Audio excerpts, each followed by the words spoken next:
تو سب کچھ میرا نبی ہے، سیاہیاں مجھ میں۔ کہ میں نے غامدی صاحب کا دفاع نہیں کرنا، نہ میں نے غلام احمد قادیانی کا دفاع کرنا ہے، نہ کہ کسی اور صوفی کا دفاع کرنا ہے، نہ کسی محدث کا، وہ اپنا دفاع خود نہیں کریں۔ آپ یہ بات مانتے ہیں کہ قادیانی نے دعویٰ نبوت کیا ہے؟ مجھے جو تواتر سے بات پہنچی ہے، غامدی صاحب نے ایسے کتابیں رکھی تھی۔ اچھا نہیں، وہ کتابوں کے اندر وہ اتنی ایمبیگوس کتابیں ہیں ان کی غلام احمد قادیانی کی کہ وہ ایک عام آدمی کے لیے تو جج کرنا مشکل ہے۔ ہم یہ کہتے ہیں اس وقت جو ان کے بڑے فالوورز ہیں، کٹر ماننے والے جو قادیانی ہیں، احمدی اپنے آپ کو کہتے ہیں، ان کا تو یہ دعویٰ ہے ان کے بارے میں نبوت کا کیا؟ نبوت کا۔ غامدی صاحب اگر کہتے ہیں انہوں نے دعویٰ نبوت نہیں کیا تو پھر ان سے کہ انہوں نے کیا کیا ہے؟ مرزا علی نے کہا کہ غلام احمد قادیانی کی کتابیں اتنی پیچیدہ ہیں کہ عام بندہ پڑھ ہی نہیں سکتا۔ مرزا علی آپ تو کتابیں سونگ کر بتا دیا کرتے تھے کہ کس کتاب کے کس صفحے پر کون سی گستاخانہ عبارتیں لکھی ہوئی ہیں، وہ کتاب چاہے فارسی کی ہو، عربی کی ہو، اردو یا پشتو کی۔ مرزا غلام احمد قادیانی کیا شیکسپیئر لکھتا رہا جو عام بندہ پڑھ نہ سکے، سمجھ نہ سکے۔ آپ کی سونگنے کی حس مرزا غلام قادیانی دجال کی کتابوں پر کیوں نہ کام کر سکی؟ ویسے میرا ذاتی خیال تھا کہ مرزا قادیانی بارے سوال سنتے ہی مرزا علی آپ تڑپ اٹھیں گے اور ایچ ڈی کیمرے میں مرزا غلام احمد قادیانی دجال کی ایک ایک گستاخانہ عبارت دکھا کر اس کا پوسٹ مارٹم کر کے رکھ دیں گے، لیکن یہ کیا، آپ تو مرزا قادیانی کا نام سنتے ہی ٹھس ہو گئے۔ مرزا غلام احمد قادیانی دجال نے بھی آپ کی طرح کسی کو معاف نہیں کیا۔ اللہ تعالیٰ سے لے کر رحمت للعالمین اور اصحابہ اکرام سے لے کر اہل بیت کی شدید گستاخیاں کی۔ مولا علی رضی اللہ کی بارے بکواس کی کہ زندہ علی موجود ہے تو مردہ علی کو چھوڑ دو، لیکن آپ تو ایسے اس کی کتابوں سے لا علم ہو گئے جیسے علماء یہود لا علم ہو جایا کرتے تھے۔ ثابت ہوا کہ آپ کو حب اہل بیت نہیں، بغض اصحابہ اکرام ہے۔ اور پھر کچھ ہی دن بعد مرزا صاحب نے لیا اپنا پہلا یو ٹرن۔ وہ سامنے بھی مرزا غلام احمد قادیانی نے کہا کہاں خطا کھائی ہے جس سے آپ نے جس میں اس نے اپنے آپ کو ذلی نبی کا دعویٰ کیا ہو۔ دیکھیں جی، اس کے اوپر غامدی صاحب نے کافی ورکنگ کی ہے، آپ ان کی یوٹیوب پہ ویڈیوز دیکھ لیں۔ ان کا بھی موقف یہی ہے کہ اس سے کوئی صحیح سند سے ثابت نہیں ہے کہ اس نے خود کہیں پہ دعوی نبوت کیا ہو۔ اس نے جو ہے وہ اشارے ایسے ضرور دیے ہیں، پلس مسیح موعود ہونے کا دعویٰ، امام مہدی ہونے کا، یہ سارے دعوے کیے ہیں۔ اور ایک ان کا گروہ بھی لاہوری گروپ ایسا ہے جو ان کو مجدد مانتا ہے اور امتی نبی نہیں مانتا۔ سوال آپ سے کیا گیا، آپ کو اپنی سوچ بتانی چاہیے تھی، لیکن آپ نے بڑی چلاکی سے سوال کا رخ غامدی کی طرف موڑ دیا، کیونکہ جاوید غامدی یہ بار بار کہہ چکا کہ میں کسی کلمہ پڑھنے والے کو کافر نہیں کہتا، بلکہ وہ تو مرزا غلام قادیانی دجال کا نام بڑی عزت و احترام سے لیتا ہے۔ انجینئر مرزا علی صاحب، لاکھوں علماء اسلام نے کروڑوں کی تعداد میں مرزا غلام قادیانی دجال کے بارے کتابیں لکھی، ان میں سے کسی کا حوالہ دیتے ہوئے آپ کی جان کیوں نکل گئی؟ اسی کی پیاسی مرزا علی صاحب، آپ کی زبان صحابہ اکرام رضوان اللہ اجمعین اور امہات المومنین پر تنقید میں تو کینچی کی طرح چلتی ہے، اور وہ بھی دو گھنٹے، اور اس کے بعد بھی آپ کا کلیجہ ٹھنڈا نہیں ہوتا۔ سینہ چوڑا کر کے اپنے سامنے بیٹھی زندہ لاشوں سے مخاطب ہو کر نعرہ لگاتے ہیں کہ میں تو مزید 2 گھنٹے اس موضوع پر اور بول سکتا ہوں۔ تو کیا وجہ؟ قادیانیوں کے بارے سوال آتے ہی سانپ سونگ گیا، زبان پر تالا پڑ گیا، زبان کو زنگ لگ گئی۔ قادیانی دجال کا نام سنتے ہی کدھر گئی آپ کی زبان کی تیزی؟ یا آپ کی زبان صرف پلانٹڈ سوالوں کے جواب میں ہی کھلتی ہے؟ مرزا صاحب، جتنی لان تان آج تک آپ نے محدثین، علماء اکرام، بزرگان دین، اولیاء اکرام پر کی، اس کا کم از کم تیسرا حصہ بھی آپ نے مرزا غلام احمد قادیانی دجال کے بارے میں کہا ہوتا تو میں یہ جملہ بولنے پر کبھی مجبور نہ ہوتا۔ کیا خاندانی محبت جوش مار رہی ہے؟ بنو مرزا کی بدماشیوں کی مذمت نہیں کر سکتے تو ان کے گول کیپر بھی نہ بنو۔ لیکن شاید آپ کی قسمت میں ان کا گول کیپر بننا لکھ دیا گیا ہے۔ کہ آپ کے ساتھ جو قادیانی ہے، جو نبی علیہ السلام کو آخری نبی مانتے ہیں لیکن ساتھ امتی نبی کلیم کرتے ہیں، کیا یہ یہود و نصارہ سے بدتر ہے؟ یہود و نصارہ تو آپ کے نبی علیہ السلام کو، میرے نبی علیہ السلام کو سرے سے پیغمبر نہیں مانتے، بلکہ تو نعوذ باللہ جھوٹا کہتے ہیں۔ یہ نبی علیہ السلام کو مان رہے ہیں، ان کو آپ ان سے بدتر تو نہ کہنا، آپ ریشو پروپورشن پہ ڈیوائن کریں نا۔ قادیانیوں کے گول کیپر مرزا علی صاحب، یہ اسلام اور شریعت ہے، آپ کی مشین ڈیزائن کا فارمولہ نہیں جس کو ہم ریشو پروپورشن پہ ڈیفائن کرتے پھریں۔ بہرحال اس پہ آپ کو ایک پھکی ملتی ہے۔ مسلمہ کذاب نے نبوت کا دعویٰ تو کر دیا لیکن انجینئرنگ نہ پڑھ سکا، ورنہ اپنا ایمان ریشو پروپورشن پر ڈیفائن کروا کر اپنے آپ کو خلیفہ اول حضرت ابو بکر صدیق کے آگے اہل کتاب سے بہتر ثابت کر دیتا اور اہل کتاب سے زیادہ حقوق کا مطالبہ کرتا، جان بھی بچا لیتا اور مال کثیر بھی حاصل ہو جاتی۔ اسی فارمولے کے تحت زکوٰۃ کا انکار کرنے والوں کی بھی جان بچ جاتی، مگر نہ مسلمہ کذاب انجینئر تھا اور نہ زکوٰۃ کا انکار کرنے والے۔ سیدنا ابو بکر صدیق کو بھی اگر آپ جیسا کوئی گوہر نایاب انجینئر مل جاتا تو جنگ یمامہ میں اتنے قیمتی صحابہ اکرام شہید نہ ہوتے۔ آپ ابو بکر صدیق رضی اللہ کو سمجھاتے کہ ان مرتدین کے ایمان کو ریشو پروپورشن پر ڈیفائن کریں تو یہ مرتد اہل کتاب سے بہتر ہیں، فوراً جنگ بندی کا حکم دیں، بجائے قتال کے ان کے ساتھ انجینئرنگ کریں۔ نبی کہے گا سیاہیاں داغ صاف کر دے۔ اچھا، اب اہل کتاب پہ آ جائیں۔ اہل کتاب جو آپ کے نبی کو جھوٹا مانتے ہیں، نعوذ باللہ، اور جو ان کی کتابیں جو تورات اور انجیل ہیں ان کو ٹیمپرڈ فارم میں مانتے ہیں، ان کا سٹیٹس یہ ہے، ان کی عورتوں کے ساتھ نکاح، ان کا ذبیحہ بھی حلال ہے۔ اہل کتاب قادیانیوں سے بدترین، لیکن اہل کتاب کا ذبیحہ بھی حلال، عورتوں سے نکاح بھی جائز۔ جب نکاح اور ذبیحہ جائز تو مطلب اہل کتاب سے میل جول بھی جائز۔ مرزا علی چور اپنی لنگوٹی چھوڑ جاتا ہے۔ اہل کتاب کو قادیانیوں سے بدتر ثابت کرتے کرتے کرتے کرتے بھی اہل کتاب کے ساتھ سماجی تعلقات، رواداری، باہمی لین دین کا اقرار آخر آپ نے کر ہی لیا۔ مرزا علی آپ پھنس گئے، کیونکہ اب یہ قرآنی حکم ہے۔ احادیث ہوتی تو انٹرنیشنل نمبرنگ، صحیح رسنات کا شور مچا کر، بابی بن کر، کھینچ تان کر، صحت کی پرواہ کیے بغیر اہل کتاب سے ہر قسم کے تعلقات کو مردود قرار دیتے، لیکن قرآن تو محفوظ ہے ابھی تک آپ کی تعویلات سے، الحمدللہ۔ آپ شمس الضحیٰ خاتم الانبیاء۔ اب ذرا قادیانیوں کی طرف آ جائیں۔ قادیانی آپ کے نبی کو جھوٹا نہیں مانتے، وہ ان کو نبی مانتے ہیں، اس کے بعد انہوں نے ایک ڈھکوسلے پہ مبنی جھوٹی نبوت کلیم کر لی ہے۔ یہ ایک چیز ان کو یہود و نصارہ سے بہتر کر دیتی ہے۔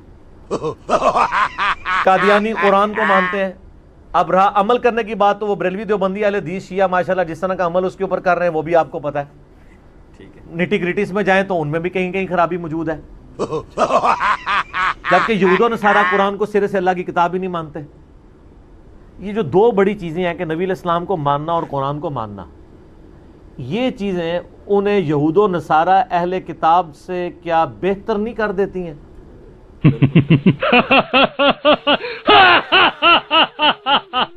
اے امام الامم، آپ ہیں صاحب جود و ابر کرم۔ مرزا علی صاحب، آپ کو انجینئر نہیں وکیل ہونا چاہیے تھا۔ آپ تو کمال مہارت سے قاتل کو مقتول، ظالم کو مظلوم اور فاعل کو مفعول بنانے کی صلاحیت رکھتے ہیں، لیکن افسوس آپ کی یہ دلیل باطل صرف آپ کے بند کمرے میں بیٹھے 10-20 گول کیپرز کو ہی متاثر کر سکتی ہے، کیونکہ بقول آپ کے پبلک اب گھاس نہیں کھاتی۔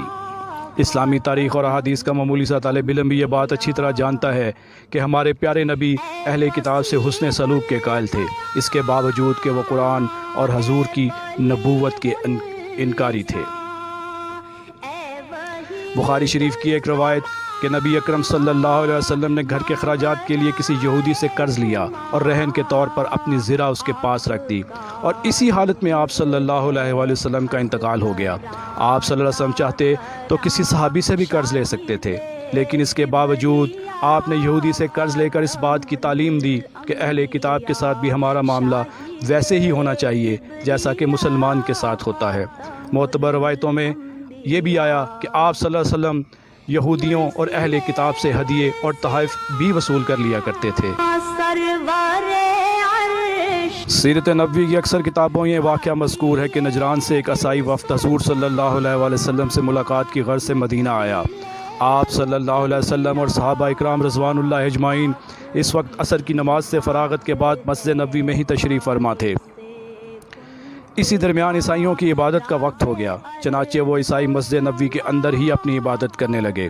صحابہ اکرام نے روکنے کے لیے کوشش کی، لیکن حضور صلی اللہ علیہ وسلم نے فرمایا انہیں اپنی عبادت کرنے دو، چنانچہ مسجد نبوی کے اندر ہی ان عیسائیوں نے اپنی عبادت کی۔ آپ ہیں حضرت سعید بن مسیب روایت کرتے ہیں کہ نبی کریم صلی اللہ علیہ وسلم نے ایک یہودی کے گھر والوں کے لیے صدقہ جاری کیا جو آج تک جاری ہے۔ بخاری شریف کی روایت ہے کہ نبی اکرم صلی اللہ علیہ وسلم ایک بیمار یہودی کی عادت کو تشریف لے گئے اور باتوں باتوں میں سے اسلام قبول کرنے کی پیشکش کی، چنانچہ اس نے حسن اخلاق سے متاثر ہو کر اس یہودی نے اسلام قبول کر لیا۔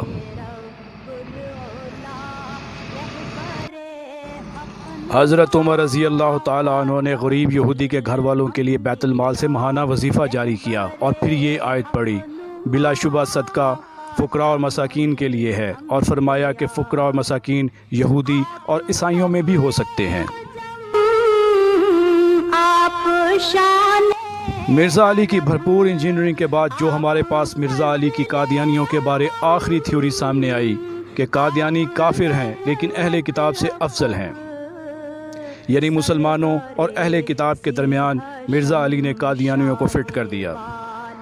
تو میرا سوال ہے کہ کیا مانع زکوٰۃ قادیانیوں سے افضل نہ ہوئے؟ وہ تو کس جرم میں قتل ہوئے؟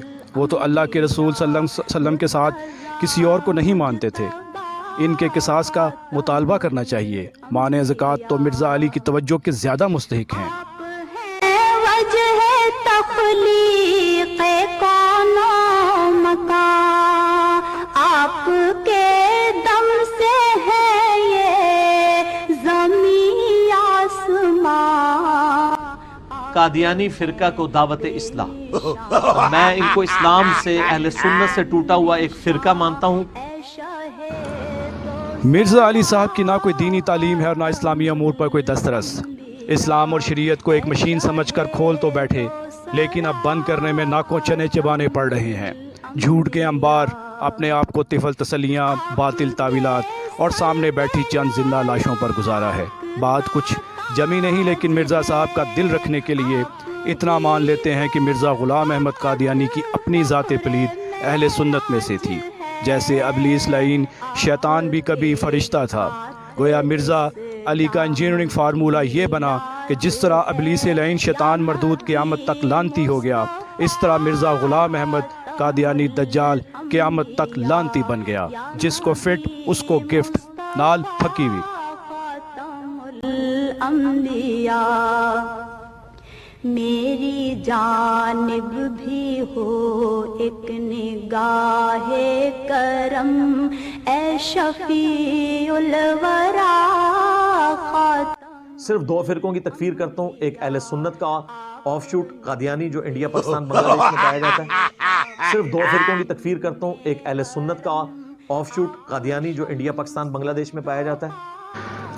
مرزا علی صاحب کا یہ یوٹرن سب سے دلچسپ ہے۔ سب سے پہلے بڑی مہارت سے قادیانیوں کو مرتد کی کلاس سے علیحدہ کیا، پھر ان کو اہل کتاب سے افضل قرار دیا، پھر اہل سنت کا ٹوٹا فرقہ بنا دیا، اور آخر پر اہل سنت کا حصہ یعنی آف شوٹ بنا دیا۔ یعنی دنیا میں اب جتنے بھی شیاطین ہیں وہ سب فرشتوں کا آف شوٹ کہلایا کریں گے۔ اسلام یا شریعت، قرآن یا حدیث آپ کی کوئی مشین نہیں مرزا علی صاحب، جدھر دل کرتا ہے موڑ دیتے ہیں۔ جو پرزہ گاڑی میں لگانا ہوتا ہے آپ اس کو کمپیوٹر میں لگانے کی کوشش کرتے ہیں، اور اگر کوئی آپ کو سمجھانے کی کوشش کرے تو آپ اپنے گول کیپروں سے گالم گلوچ کرواتے ہیں۔ میرے سروے کے مطابق قادیانیوں اور لادینیوں کی گالیوں کا سب سے زیادہ نشانہ مفتی مبشر اور ابو یحییٰ نور پوری ہیں۔ میں ان دونوں صاحبان سے گزارش کرتا ہوں کہ انشاءاللہ یہ گالیاں کل قیامت والے دن آپ کے گلے میں ہیرے جواہرات کا میڈل بن کر ڈالی جائیں گی۔ غم نہ کریں، صبر کریں، صبر بہترین عمل ہے۔ وہ میرا امروز میرا فردا، ضمیر پر حاشیے اسی کے، شعور بھی اس کا وضع کردہ، وہ میرا ایمان میرا تیقن، وہ میرا پیمانہ تمدن، وہ میرا معیار زندگی ہے، میرا تو سب کچھ میرا نبی ہے، وہ میری منزل بھی ہم سفر بھی، وہ سامنے بھی پس نظر بھی،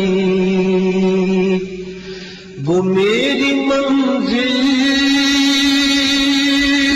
بھی ہم سفر بھی، وہ سامنے بھی پس نظر بھی، وہی مجھے دور سے پکارے، اسی کی پرچھائی روح پر بھی، وہ رنگ میرا وہ میری خوشبو، میں اس کی مٹھی کا ایک جگنو، وہ میرے اندر کی روشنی ہے، میرا تو سب کچھ میرا نبی ہے، اسی کے قدموں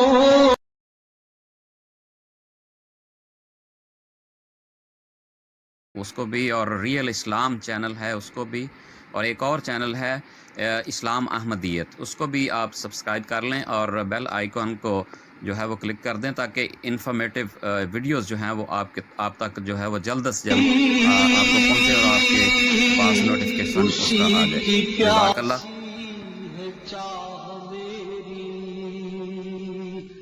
اسی کی مجرم میری خطائیں، اسی کی رحمت گواہ میری، اسی کا غم مجھ کو ساتھ رکھے، وہی میرے دل پہ ہاتھ رکھے، وہ درد بھی ہے سکون بھی ہے، میرا تو سب کچھ میرا نبی ہے، ازل کے چہرے پہ نور اس کا، ظہور عالم ظہور اس کا، ازل کے چہرے پہ نور اس کا، ظہور عالم ظہور اس کا، خود اس کی آواز گفتہ حق، خود اس کی تنہا۔ جب احمدیوں کے اگینسٹ یہ بات کرنے آتے ہیں تو یہ اپنے آپ کو ایک امت واحدہ کے طور پر پیش کرتے ہیں، حالانکہ آپس میں ان کے دل پھٹے ہوئے ہیں۔ جب احمدیوں کے اگینسٹ یہ بات کرنے آتے ہیں تو یہ اپنے آپ کو ایک امت واحدہ کے طور پر پیش کرتے ہیں، حالانکہ آپس میں ان کے دل پھٹے ہوئے ہیں۔ ان کے بڑے بڑے جو پادری بیٹھے ہوئے تھے وہ کہتے تھے یہ کل کے چھوکرا آ کے ہمیں بتائے گا، یعنی نبی علیہ السلام تو ان کے بچوں کی مانے دی تھے نا عمر کے اعتبار سے۔ یہاں اگر کسی کو کہا جائے نا کہ زمزم کے ساتھ کسی نے استنجا کیا ہے، میں وہ لفظ نہیں بولنا چاہتا، وہ اس کے ساتھ وہ کر دیں گے۔ کوئی ساتھ دے گا نہ مجھ سے بارے عمل اٹھے گا، نہ عزم ہی کوئی ساتھ دے گا، اگر کہے گا تو روز محشر خدا سے میرا نبی کہے گا، سیاہیاں داغ صاف کر دے، اسے بھی مولا معاف کر دے، یہ میرا عاشق ہے وارسی ہے، میرا تو سب کچھ میرا نبی ہے، میرا تو سب کچھ میرا نبی ہے، سیاہیاں مجھ میں داغ مجھ میں، جلے اسی کے